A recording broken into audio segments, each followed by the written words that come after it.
Sometimes this external affairs minister amazes me. चौंक जाता हूं मैं.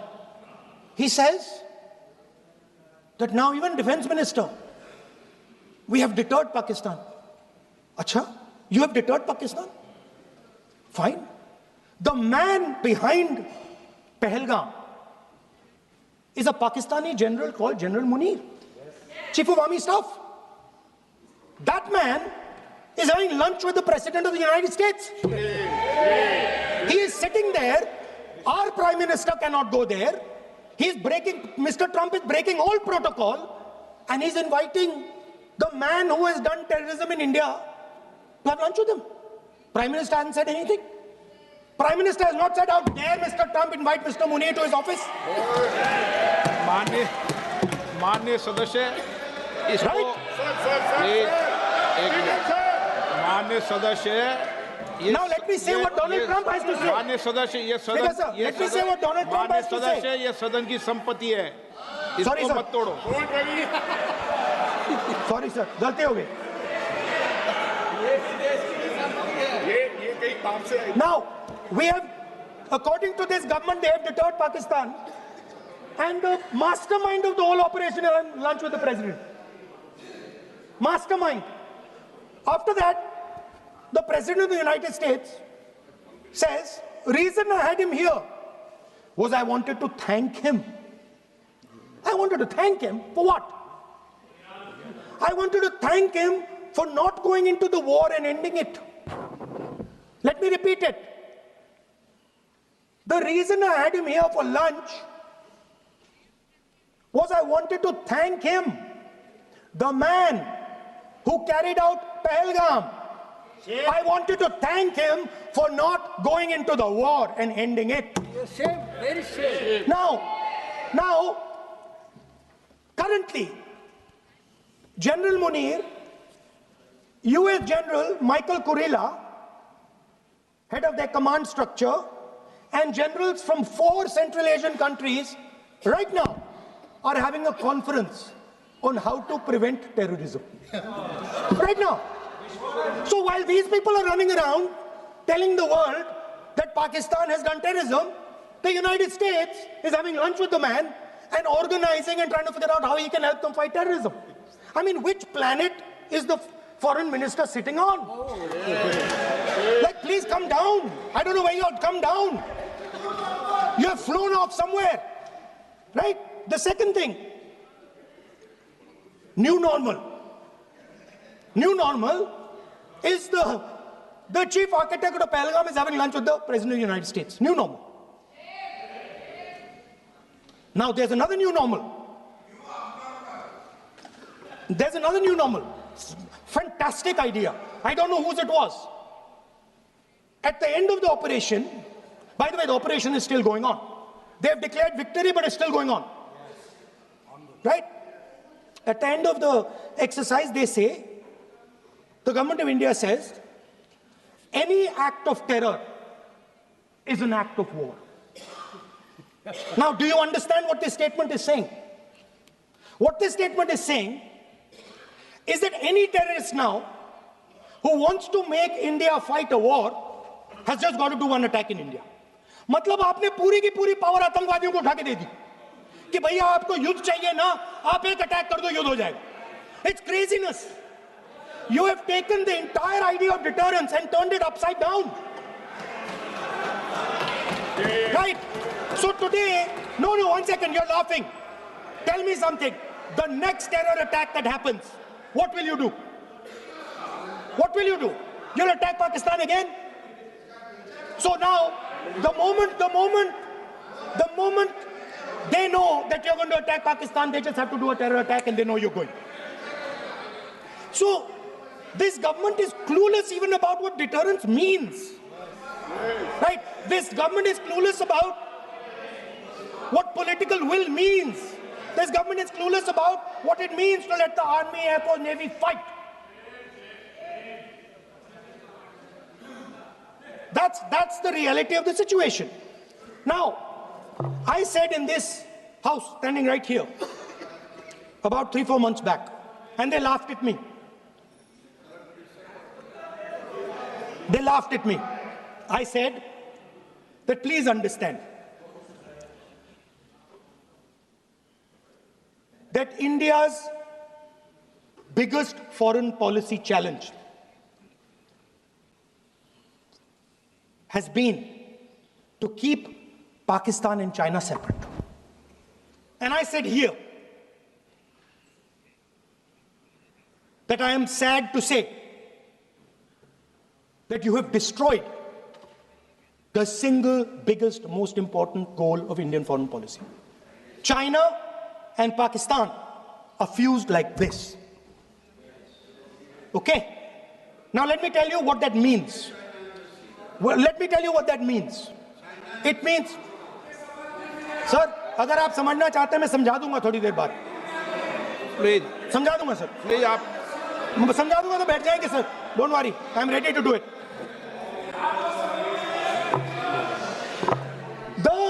What happened actually, the truth of what happened, because I have to say that. What happened is that the government of India thought they were fighting Pakistan. And when they arrived, they suddenly realized that they were not fighting Pakistan, they were fighting China and Pakistan. Yes. Meaning that the Pakistani army was attached. Pakistani Air Force was attached to the Chinese Air Force. And not only that, the doctrine of the Pakistani Air Force was completely changed. The information available to the Pakistani Air Force was completely changed. And the Chinese were feeding information, critical battlefield information, satellite information, targeting information to the Pakistanis. And if you don't believe me, one second. If you don't believe me, General Rahul Singh, during a FICCI event, May 11th, when the DGMO level talks were going on, Pakistan actually was mentioning, we know that you such and such important vector is primed and ready for action. I would request you to perhaps pull it back. And he says, so it is very clear they were getting live battlefield inputs from China. You would not have lost those 5 planes. If you had listened to me and you had said that yes, the Chinese and the Pakistanis are fused,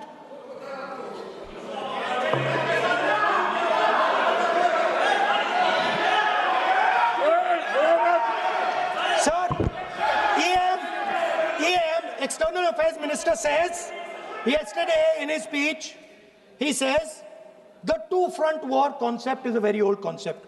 I don't know what he's talking about. The two-front war concept is gone. It doesn't exist anymore. There is now a unified front concept where there is only one unified single front, and war is going to be held on multiple domains: space, electromagnetic, cyber, undersea, air, space, air, land, sea. So he does not even understand the basics of warfare. He's talking about two front. That ship has sailed long ago. Speaker, sir, how did this integration between Pakistan and China take place? I want to make it clear. There is a center called CENTIAC, Center for AI and Computing, that was built in Pakistan with Chinese help. That was built in Pakistan with Chinese help. And the aim of the center is to integrate the Pakistani Air Force with the Chinese Air Force and make and transform the Pakistani Air Force into a network-centric Air Force. Speaker, sir, as I speak, and since 2021, Pakistani officers, strategic officers have been embedded in the PLA's Western and Northern Theatre Commands. They are sitting there, coordinating. So it is important to understand that you did not have political will, that you did not give freedom of maneuver. But there is another problem. And the problem is that we are now facing not just China, not just Pakistan, but China and Pakistan fused as one militarily. Speaker, sir, it is dangerous in this time for the Prime Minister to use the forces to protect his image. It is dangerous for the country. The forces should only be used in national interest. The forces should be used with freedom. If you want them to be used, you want to unleash a tiger, free him. Do not tie his hands behind his back. Do not go to the Pakistanis and say, listen, don't escalate. Then go all the way. Then fight properly and defeat them once and for all. Don't have President Trump tell you that I have stopped the war 29 times. Have the courage to tell him, no, to hell with you. You can't stop any war. We're going to fight.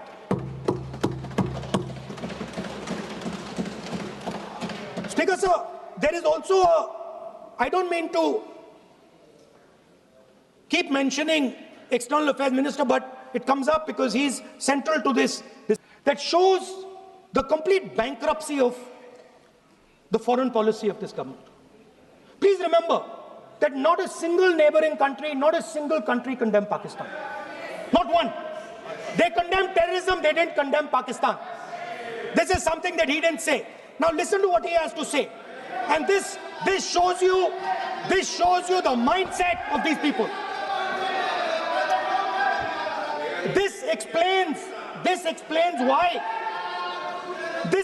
why in his entire discussion yesterday of 1 hour, the defense minister did not say the word China. This explains it. And let me read the quote from the External Affairs Minister. Look, China, are the bigger economy. What am I going to do? As a smaller economy, am I going to pick a fight with the bigger economy?